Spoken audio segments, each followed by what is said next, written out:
150 বছর পূর্বে যেই ছেলেটা আমেরিকার শিকাগো শহরে গিয়েছিল, নাম কি? স্বামী বিবেকানন্দ। তিনি শিখিয়েছিলেন সবার প্রথমে কি মানুষের ধর্ম কি।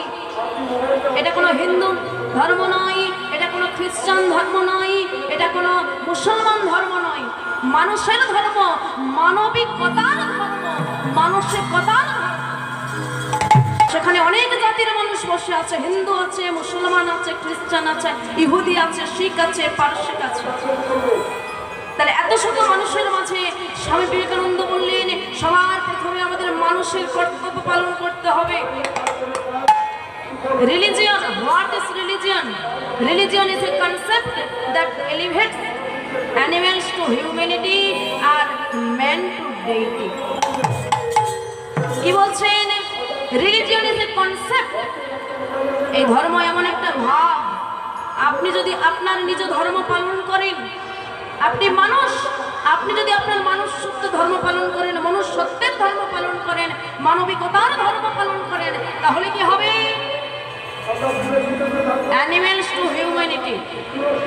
পশু যদি তার ধর্ম পালন করে, সে দেখতে পশুর মতো হতে পারে, তার মধ্যে মনুষ্যত্বের ধর্ম আসে। আর মানুষ যদি তার ধর্ম পালন করে, কি আসবে? অ্যান্ড ম্যান টু ডেইটি, দৈব ধর্ম আসবে। বাবা, যারা দেবতা হয়েছেন, যাদেরকে আমরা দেবতা রূপে পুজো করছি, তারা জন্মে দেবতা হয়ে যাননি, তারাও প্রথমে মানুষ রূপে জন্মগ্রহণ করেছেন। তাহলে তাদের কাজের জন্য তারা দেবতা হয়েছেন, তারা কর্মের ফলে। ইহ জগতে আমরা যাদেরকে পুজো করি, যাদেরকে আমরা শ্রদ্ধা করি, যাদের কথা শুনলে, যাদের কথা বললে শ্রদ্ধায় আমাদের মাথা নত হয়, জেনে রাখবেন আমরা কোটি কোটি টাকার জন্য তাদেরকে মনে রাখিনি। ইহ জগতে যারা ভোগী, তাদেরকে মানুষ মনে রাখে না। যে যত ভোগী সেই তত রোগী। ইহ জগতে মানুষ মনে কাকে রাখে? যিনি মানুষের জন্য কিছু ত্যাগ করতে পেরেছেন। আজকে রবীন্দ্রনাথ ঠাকুর, তিনি জমিদার বাড়ির ছেলে, তাকে জমিদার বলে চেনা হয় না। কেউ বলে না জমিদার রবীন্দ্রনাথ, এ কথা কেউ বলে না। কি বলা হয়? বিশ্বকবি রবীন্দ্রনাথ ঠাকুর, তাই তো? কেন? তার কর্মের জন্য তিনি মানুষের জন্য কিছু করেছেন, ত্যাগ করেছেন। আজকে স্বামী বিবেকানন্দ আসল নামটা কি ছিল? নরেন্দ্রনাথ দত্ত। তার থেকে তাকে সবাই বলছে, আমি বলছি, আপনি বলছেন, আমার বাবা মা বলবে, আমার ঠাকুরদা বলবে, আবার আমার পরবর্তী জেনারেশনে বলবে স্বামী বিবেকানন্দ। কেন বলছেন?